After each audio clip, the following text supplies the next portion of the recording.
తల్లిబాటలో అడుగులు కలిపిన తనయుడు. ప్రచారంలో దూసుకుపోతున్న గీతమ్మ కుమారుడు తేజ్. గిరిజన తండాల్లో ఇంటింటి ప్రచారానికి అశేష ఆదరణ. ఘనంగా స్వాగతం పలికిన సాలూరు నియోజకవర్గ ప్రజలు. అరకు పార్లమెంటు బీజేపీ కూటమి ఎంపీ అభ్యర్థి కొత్తపల్లి గీతకు గిరిజన గ్రామాల్లో ఇంటింటి ప్రచారానికి ప్రజలు బ్రహ్మరథం పట్టారు. ఆమెతో పాటు తన తనయుడు తేజ్ గీతమ్మ అడుగులో అడుగు కలిపి ప్రచారంలో దూసుకుపోతున్నారు. అడుగడుగున హారతులు నుదుటిన బొట్టు పెడుతూ గిరిజన సాంప్రదాయ పద్ధతులతో గీతను ప్రజలు ఆహ్వానించారు.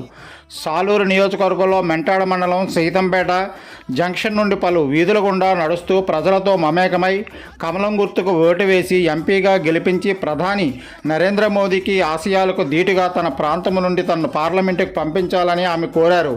అనంతరం ఉమ్మడి కార్యకర్తలు నాయకులతో ముచ్చటించారు. కొత్తపల్లి గీత వేరు, సంధ్యారాణి వేరు కాదని, తమ అమూల్యమైన ఓటు ప్రజలు వేసే విధంగా ప్రజలను చైతన్యపరచాలని ఆమె కోరారు. ఈ కార్యక్రమంలో కూటమి నాయకులు, జనసేన, బీజేపీ, టీడీపీ నాయకులు, కార్యకర్తలు తదితరులు పాల్గొన్నారు.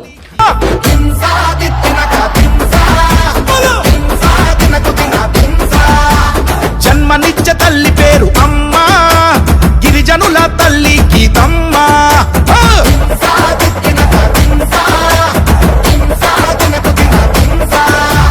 గిరిజన వర్గాల ఉన్నతికై గీతమ్మ అలుపేలే గుడ్డ గెలుపై నిలిచావమ్మ. అన్యం వల్లూరి పిల్లల భవిష్యత్తుకై ముందు చూపుతో పాటలు వేసే గీతమ్మ నువ్వే రావాలమ్మ. మార్పు కావాలి, గీతక్క రావాలి, గీతక్క రావాలి, అభివృద్ధి జరగాలి, పాలన మారాలి, గీతక్క కావాలి, అరకు గడ్డ గీతక్క అడ్డ.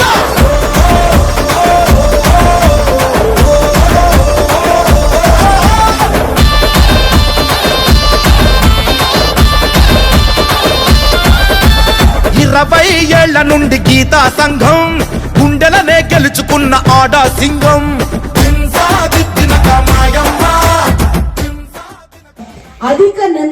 అధిక క్వశ్చన్స్ అడగడంలో గాని, అధికమైన మన సమస్యల్ని పార్లమెంట్ దృష్టికి తీసుకురావడంలో గాని, అధికంగా పార్లమెంట్ అటెండ్ అవడంలో గాని 97%, 97% అటెండెన్స్ తోటి 25 మంది ఎంపీల్లో ఒక ప్రథమ స్థానంలో నిలబడ్డారు.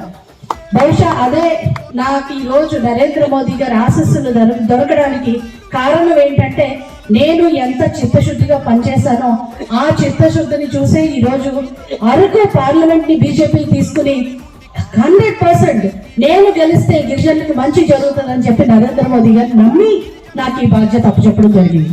బీజేపీలో పదవులన్నా ఎప్పుడు కూడా బాధ్యత కానీ అలంకారం కాదు. ఎందుకంటే బీజేపీ పెద్దలను చూస్తే అర్థమవుతుంది. నిన్న మంత్రి గారు వచ్చారు. ఆయన 3 గంటలకి లేచి హైదరాబాద్ లో బయలుదేరి ఇక్కడ 7 గంటలకి దిగి మళ్ళీ మన మీటింగ్ అటెండ్ అయ్యి మళ్ళీ రాత్రి 11 గంటల ఫ్లైట్ తీసుకుని 1 గంటకు వెళ్ళడం జరిగింది ఢిల్లీ. అంటే 2 గంటలు కూడా నిద్రపోకుండా అహర్నిశలు కష్టపడే నాయకులు బీజేపీలో ఉన్నారని చెప్పడానికి నేను చాలా గర్వపడుతున్నాను. ప్రజల కోసం 24 గంటలు కష్టపడడానికి సిద్ధమైన నరేంద్ర మోదీ గారి ఆదర్శంలో నరేంద్ర మోదీ గారికి సొంత ప్రయోజనాలు ఏమీ ఉండవు. ఆయనకున్నది ఓన్లీ దేశం. ఈ రోజు మన దేశాన్ని, భారతదేశాన్ని విశ్వ గురువుల అంటే ప్రపంచ వ్యాప్తంగా ఇక్కడ చాలా మంది పిల్లలు కూడా బయట చదువుకుంటున్న వాళ్ళు ఉన్నారు. వాళ్ళందరూ చాలా గర్వంగా మేము భారతదేశానికి చెందిన వాళ్ళు అని చెప్పుకోగలుగుతున్నారంటే అది మన నరేంద్ర మోదీ గారి ఘనత అని చెప్పి మీ అందరికీ తెలియజేస్తున్నాను. అలాగే ఈ రోజు రాష్ట్రంలో ఉన్న పరిస్థితి 20 సంవత్సరాలు వెనక్కి వెళ్ళిపోయింది.